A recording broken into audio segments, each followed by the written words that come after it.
Hi, this is Dharma and Engineering Channel. Welcome to the series on African economic development and business progression in Africa.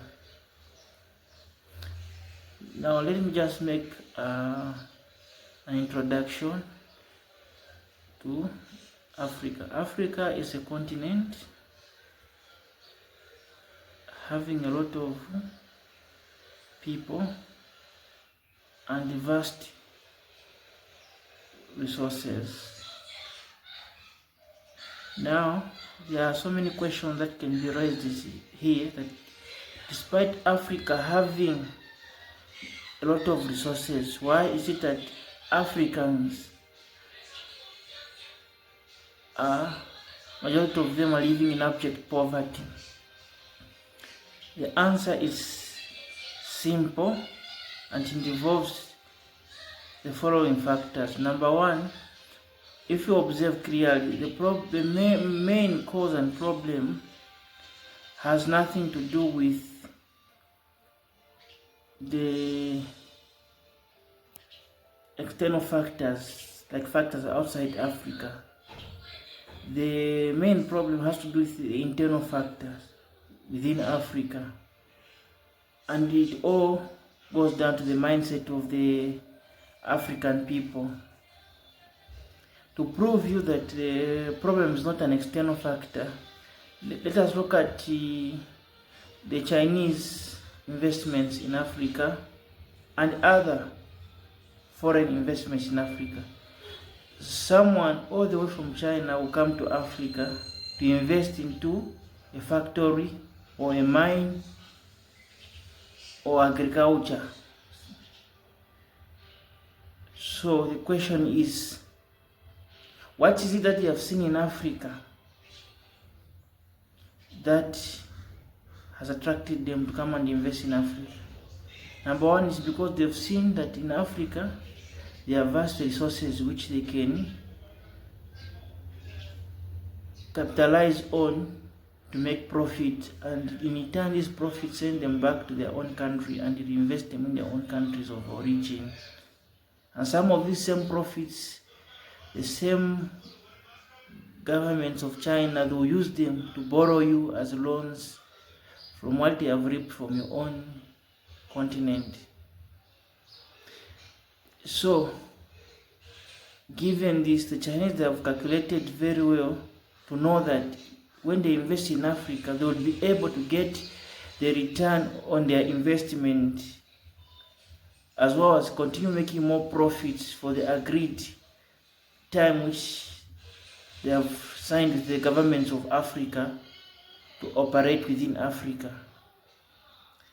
So going down to the African mindset, the biggest and most challenging factor is, one of them is unity.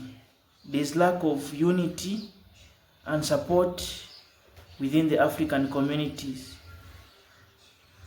This has to do with the mindset of inferiority complex.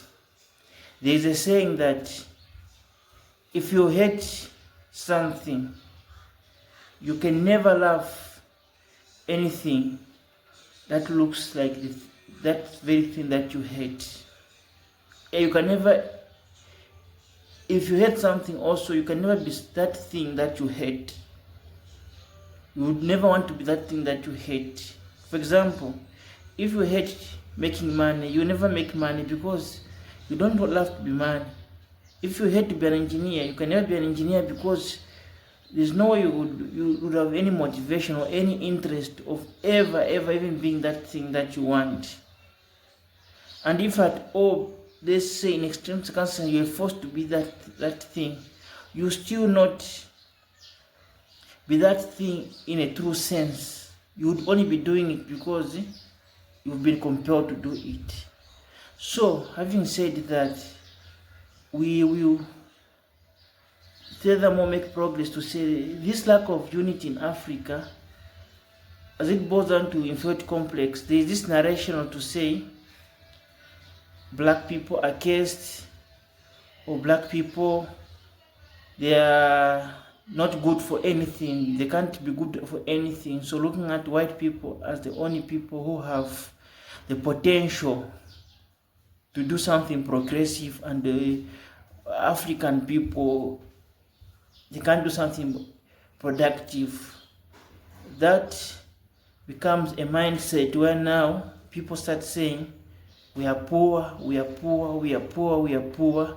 They have these people, they get married, they have children, and they tell their children we are poor, and their children, they tell their children that we are poor, and this continues to be a generation. So how do you expect to be rich if you consider yourself to be poor? There's no way, because already you've convinced your mind. So what you've convinced your mind, there's no other way it's going to change, because your mind accepts it that way, and your actions will follow into that direction. So having this self-hate to say, as black people, we don't look nice. So that's why you find that most African women and men, they resort to start bleaching their skins, because they look at themselves as inferior. So this mindset affects in everything that they have to do. For example, doing business becomes hard, because if, for example, an African person of Bantu ethnicities, especially among the Bantu ethnicities, this is where this kind of animosity and hatred exists. Self-hate, animosity toward oneself exists. You would find that a Bantu person to set up a business, another Bantu person will fight that person. The reason why? Because the person who is fighting has self-hate in themselves, and the person who is being fought also has a level of self-hate. So I will end here as part 1, will continue in part 2.